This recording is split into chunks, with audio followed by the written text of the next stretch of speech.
basically died for 5 minutes, was it? About 5 minutes?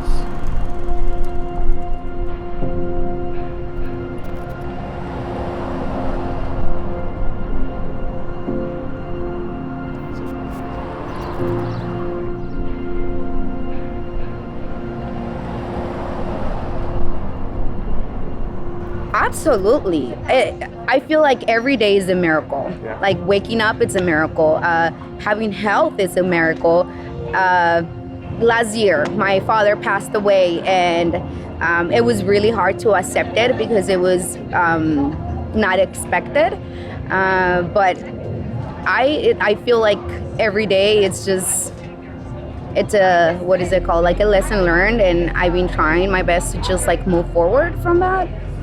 So it's just a miracle to be here because I felt like I was not going to be able to, but hey, I'm here.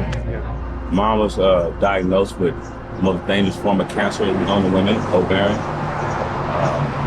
I watched her touch her body, said a few things real passionately because you know it's power of words. And as we know it, she's in her 70s. She's 73 right now. And this happened, she wasn't even in her late 40s, mid 40s. And, nothing's in remission. I can go back further than that or forward than that, but I see it every day. It's one right now, happening right now. Not that I can recall.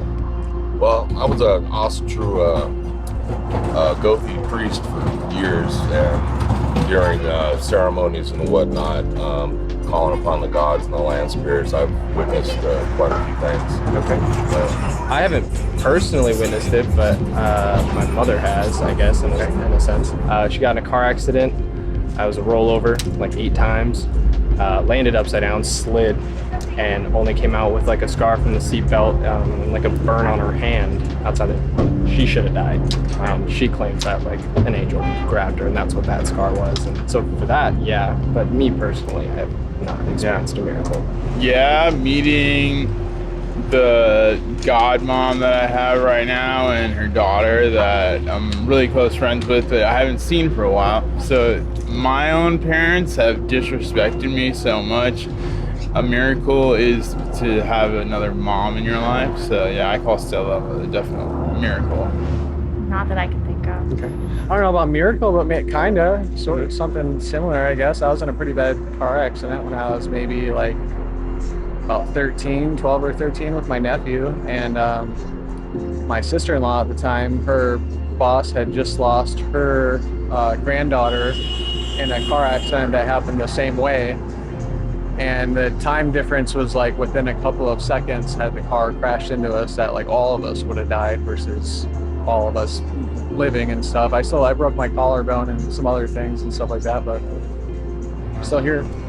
I've had some crazy coincidences, but I haven't experienced anything. And I feel like if it was a miracle, I would have been like, that's a miracle. So I'm going to say no, just because I want to preserve like the preciousness of the word miracle. Yeah, that's great. That's great.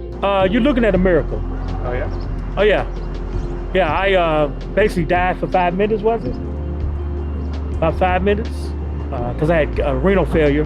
I was getting a catheter put in my chest for dialysis, and when they laid me on the table, all the water that was in my body came up, and I was literally drowning. And they said my heart stopped, so they called a cold blue. Guess they resuscitated me. They hit me with the defibrillators about 6 times. Usually about 2 or 3 times. They called it a day, you know.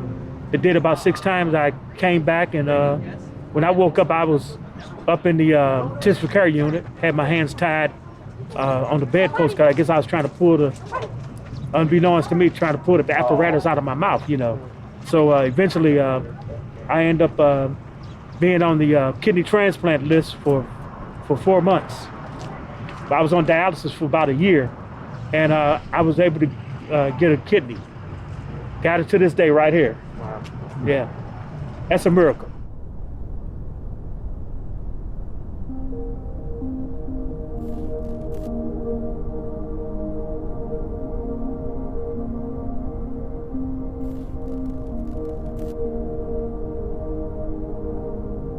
I'm Veronica Morrison. I'm your neighborhood pastor, and I'm just here to sit with you, to listen, to maybe answer some questions, and share with you from my experience some of the ways that I have seen the goodness of God in a really hard world. It's interesting as I think about all these things because people are crying out from places of just heartache and need, and that there was something that happened. It was like the extraordinary entered into not only the ordinary, but the catastrophic. Like there's pain or there's suffering or the potential of, and something happened to change course. And with that, I think about my life, like the loss of a friend, but I've had a miracle of comfort where I thought this horrible, tragic thing, which is my worst fear, if it happened, surely I'd be devastated and die. But instead, somehow I'm able to keep going. And the Lord has given me the miracle of joy in the midst of suffering, which makes no sense outside of Him. So there really is ways where He just provides comfort. And that is one of the greatest miracles you can see, is just the presence of the Lord providing hope in hopelessness.